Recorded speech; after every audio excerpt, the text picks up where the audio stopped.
ওই দিন মাহফিল করলাম ওই যে খুলনার জমিনে এক গাড়ি ড্রাইভার বড় চোখ মাথায় পাঁচকলি টুপি লম্বা জামা পরিহিত হুজুর আগে আমি মদ পান করতাম কি করতো মদ পান করতাম আমি বললাম এরকম কেন অবস্থা মনে হয় যে কোনো মসজিদে খতিব সাহেব কি বলবো হুজুর চরমনার মুজাহিদের আমার পাও ধরিয়া চরমনার ময়দানে নিয়ে গেছে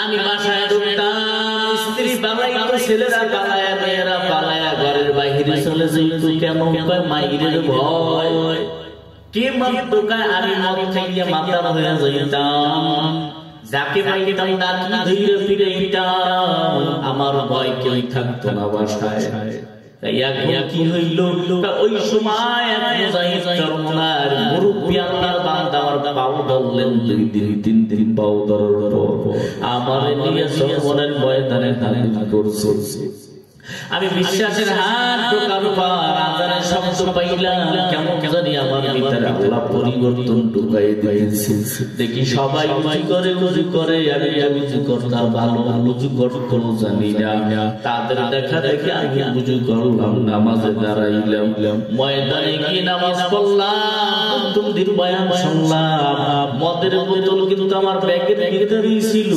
মদের বোতল আমার ব্যাগের ভিতরে থাকাকালীন মদের বোতল আমার ব্যাগের ভিতরে থাকাকালীন মুজাহিদরা বলে তুই যদি প্রয়োজন হয় শরীরের ক্ষতি হয় জলদি করে বাগানে যাইয়া মদ খাইয়া আয় বালসের পিছনে যা কি কোন আরো 3 ঘন্টা আগে মদের বোতল নদীর ভিতরে ভালাই দিছি আল্লাহু আকবার বলেন হুজুর মানুষ করার কারখানা চরমনার ময়দান ওখানে যাওয়ার পর দ্বিতীয় দিন আমি বলি তোরা আমারে আগে দাওয়াত দিয়ে কেন চরমনার ময়দানে আসো আনো নাই কথা বলার পর তারাও কান্না করে আমিও কান্না করি ওই দিন হুজুর মসজিদে দিছি চরমনার ময়দানে গিয়ে বয়ান শুনে কন্যা কামল করি চরমনার ময়দান থেকে পাগড়ি পরে লামলা জামা পরিধান করে এরপর বাড়ি আসলাম নবীর উম্মতের দল বাড়ি বাসায় ঢোকাকালীন বাবার কণ্ঠের আওয়াজ পাইয়া আমার ছেলে মেয়েরা দরজা দিয়ে পালাইতেছে হঠাৎ আমি ডাক দিলাম আয় তোর বাবা মদ খাইয়া আসে নাই মাতাল হইয়া আসে নাই দেরি আর করবি না আয় তাড়াতাড়ি আয় ওই চরমনার ময়দানে গিয়ে আমার আল্লাহ পাক রব্বুল আলামিন হেদায়েত দান করেছে আল্লাহর ওলিদের সোহবতে যাওয়ার কারণে আল্লাহ হেদায়েত দান করেছেন নবীর উম্মতের দল এলাকাবাসী মুসলমান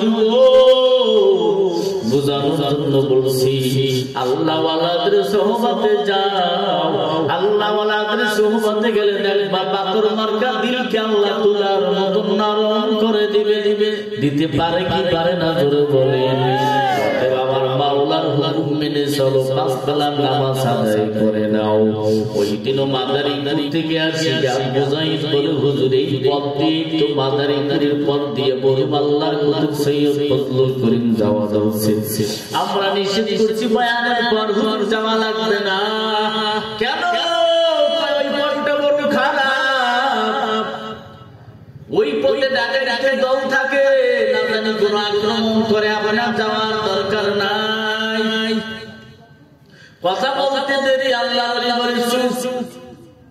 যার সাথে আল্লাহ থাকবে কোনো ভয় নাই আল্লাহু আকবার বলেন আরেক মুজাহিদ বলে হুজুর কই যাইবেন খুব মারা এই পথটা যাওয়ার দরকার নাই যারা জিকির করে তাদের কলব হলো জিন্দা আর যারা জিকির করে না তাদের কলব হলো মুর্দা ঠিক কিনা জোরে বলেন যারা জিকির করে তাদের কলব ড্রাইভারকে বলেন ড্রাইভার গাড়ি স্টার্ট করো গাড়ি চলতেছে 15 থেকে 20 মিনিট যাইতে না যাইতে দেখতেছে গাড়ি সামনে একদল ডাকাইতের দল দাঁড়ায় গেছে রাস্তার উপরে গাছ গালায় রাখছে ড্রাইভার বলে হুজুর সামনে তো দেখি বাধা যেখানে বাধা সেখানে তুমি গাড়ি ব্রেক করবা।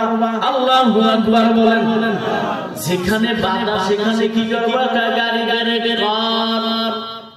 গাড়ি ব্রেক করার পর সৈয়দ ফজলুল করিম করে আমাকে নামটা দাও।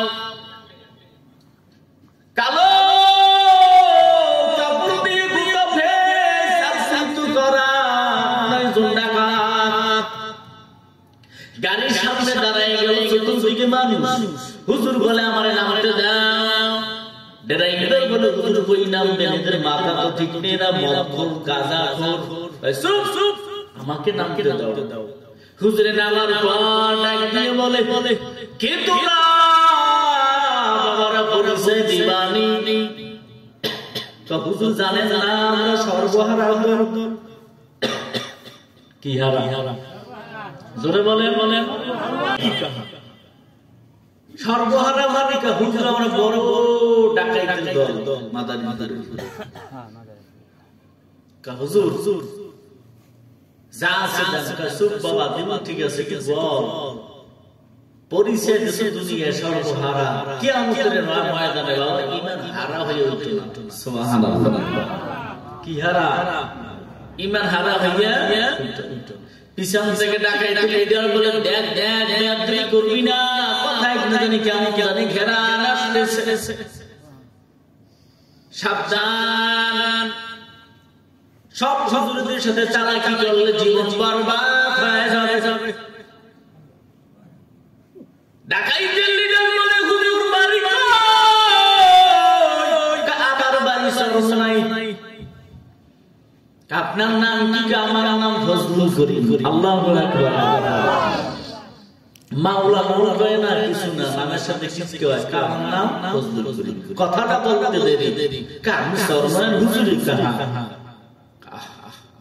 হুজুর গভীর রাতে যদি আপনার পেয়েছি আছে করে লাভ নাই। ডাকাইতের লিডার সরকার আপনার জন্য হাতে হাত দিয়ে বলে হুজুর ক্ষমা করে দেন।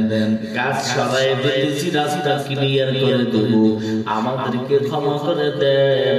আল্লাহর ঘরে ক্ষমা করে দিলাম বাবা। কিয়ামতের ময়দানে ঈমান হারা হয়ে উঠো না।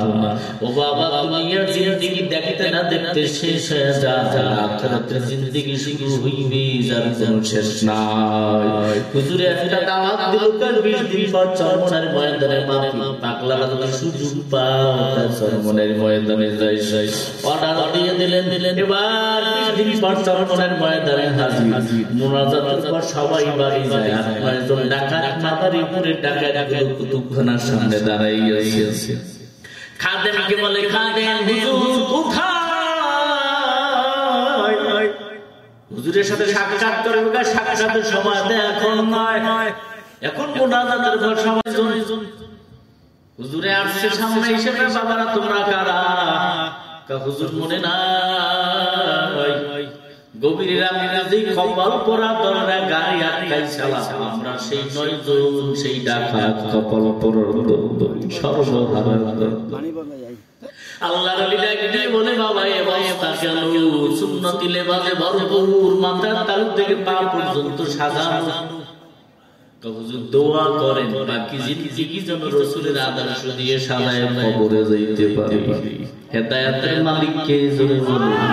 আমি একবারও বলছি না বাবা তুই চরমনের ময়দানে যাও, তবে সব দরবারগুলো ঘুইরা যদি মুসা একবার চরমনের ময়দানে গিয়ে দেখো বাবা কত দরবারে বাবা গরু খাওয়াইও মানুষ পায় না।